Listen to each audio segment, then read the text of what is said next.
This program contains graphic animation from the video game Brothers in Arms, hailed by critics for its historically accurate depiction of World War II combat.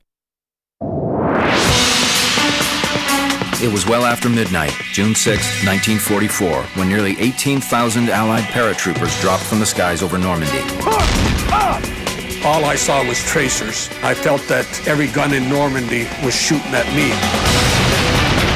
You had to get out of the plane. You don't stay in the plane on a combat jump. It's just that simple. Behind them, the largest armada ever assembled was barreling toward the French coast. Before them, the vaunted German war machine. Absolutely, I was scared. The bullets are flying around you. You become a veteran right quick. I can tell you right now, I always assumed I would be killed. It was the duty of airborne divisions like the 101st to spearhead the Allied invasion of Europe. That night, everything went into automatic.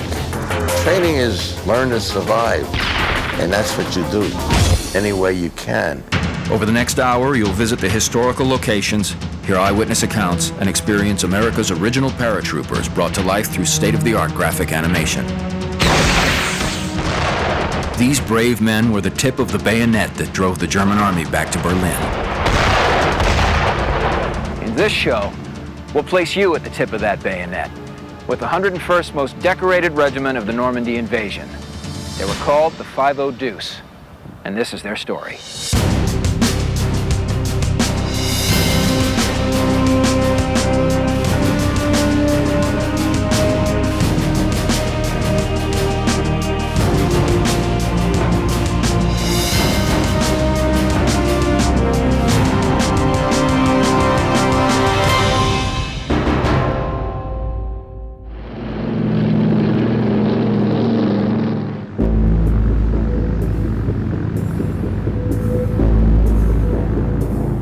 Took off from Edinburgh, England. Everybody's nervous and excited. We hadn't been in combat before and didn't realize really what we were getting into. I wondered if I was really going to be able to just shoot a person, you know.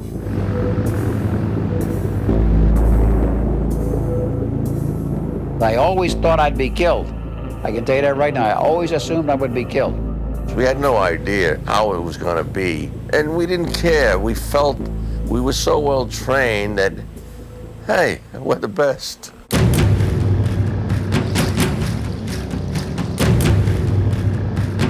The 502nd Parachute Infantry Regiment was created in 1942.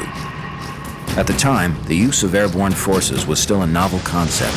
The Germans pioneered the actual use of paratroops in combat in 1940 and 41. And when they landed behind enemy lines, they caused great panic amongst the Allied forces. The 101st Airborne Division was the American answer to the German paratrooper, and the 502nd, distinguished by a heart on its helmet, was the division's original regiment.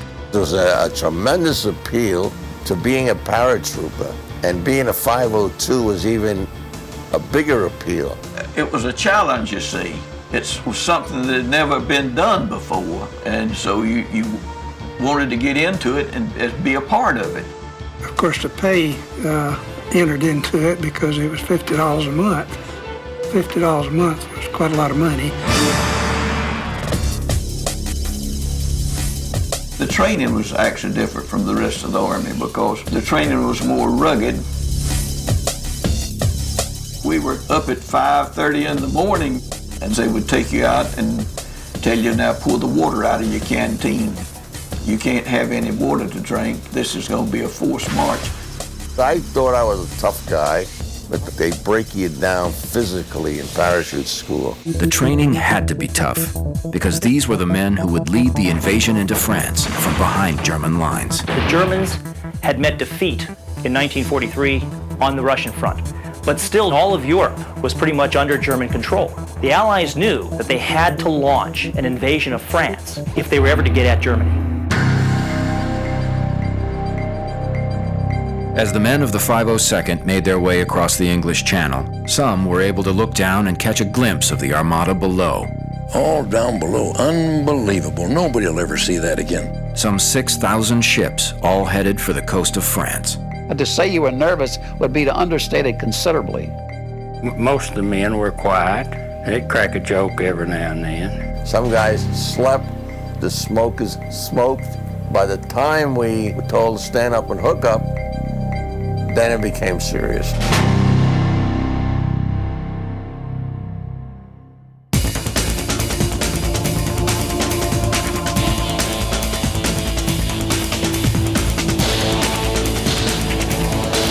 By the last week of May 1944, Allied paratroopers were sequestered in airfields across southern England. Security was tight as they prepared for the invasion. We knew it was coming. We didn't have a sense of how soon it was going to be. We knew what we were there for. We knew every house, every apple orchard, every road, every tree. The paratroopers learned every detail of the operation. And if you don't take care of your part of it, it could fall apart. The 502nd was composed of roughly 2,200 men, with around 450 soldiers making up each of its 3 main battalions. The overall Allied invasion plan called for the paratroopers to drop into German-occupied Normandy on the Cotentin Peninsula of northern France. Each battalion was given key objectives as part of the invasion plan. The most critical objective was assigned to Lieutenant Colonel Steve Chapuis in his 2nd Battalion. They had to destroy the German artillery battery at St. Martin de Varville. If the invasion was going to succeed, those guns had to be knocked out. The 3rd Battalion, under Lieutenant Colonel Robert Cole, was to back up Chapuis at the artillery battery and then move a half-mile northeast to secure 2 exit causeways coming off of Utah Beach. They not only had to facilitate the seaborne troops coming inland with their vehicles, but they also had to prevent the other end of the causeway from being taken over by German troops. Lieutenant Colonel Patrick Cassidy and the 1st Battalion were to seize a complex of barracks that housed German troops who manned the artillery battery. The soldiers were all stationed in a series of houses that became known as the XYZ complex. And those soldiers had to be killed or captured. Cassidy also had a 2nd objective, just over a mile from the XYZ barracks. He had to secure Foucaultville, a small town on the northern flank of the invasion beach. The Allied planners knew that if the 4th Infantry Division was to land at Utah Beach and be immediately counterattacked by German tanks or German infantry, that the whole exercise could be a disaster and the invasion might fail. The paratroopers were set to jump the night of June 4th, but bad weather forced General Eisenhower to postpone the invasion. On June 5th, however, weather reports revealed a narrow window of opportunity to make the attack. That day, as the paratroopers were about to board their planes, Eisenhower paid them a visit. It was impressive that our top commander came down to see us off, to boost your morale. I'm in the marshalling area, and there's Ike standing in front of me. And he said, "How do you feel?" Well, we felt like we could lick the world, and that's exactly what we told him. We're ready. We're going to give them hell. General Eisenhower's air marshal told him that the airborne forces would take 80% casualties. General Eisenhower was making a decision that would involve thousands of lives and possibly the future of the Allied cause. Just before midnight, all of the planes carrying the 101st Airborne Division were in the air. Nearly 500 C-47 aircraft, 6,670 soldiers, a 1-hour flight to meet their fate. They approached the Cotentin Peninsula from the west. But just as they reached the coastline, all of their carefully laid plans vanished into the first fog bank. It was very hard to fly in tight formation because they rely on visual contact from each airplane. Within minutes of hitting the coast of Normandy, anti-aircraft fire began exploding all around them. It was scary. The plane was bucking and the pilots started taking evasive action and got out of formation. Some of the pilots changed course. Almost all of them increased their speed. That was the first time those pilots had flown in combat. I was wondering if the plane was going to crash. You see fireworks coming up. The piece of flak hit the plane right where I was standing, went between my legs. Get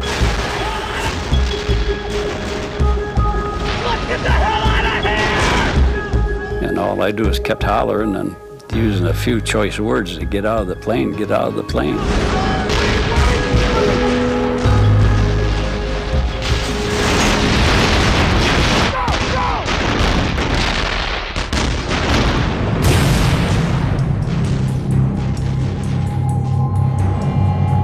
The planes flying out of Membry carrying Cassidy's battalion managed to stay on course, but the lead planes carrying the men of Chapuis and Cole out of Greenham Common came under intense fire and took evasive action. As they prepared to make their jump, the men of the 5-0 Deuce had no idea how far off course they were. But you had to get out of the plane. You don't stay in the plane on a combat jump. It's just that simple.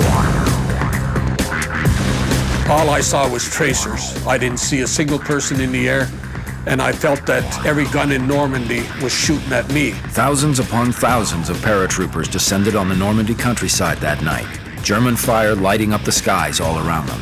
Scattered and off course as they hit the ground, the 101st would be in for a long, hard night.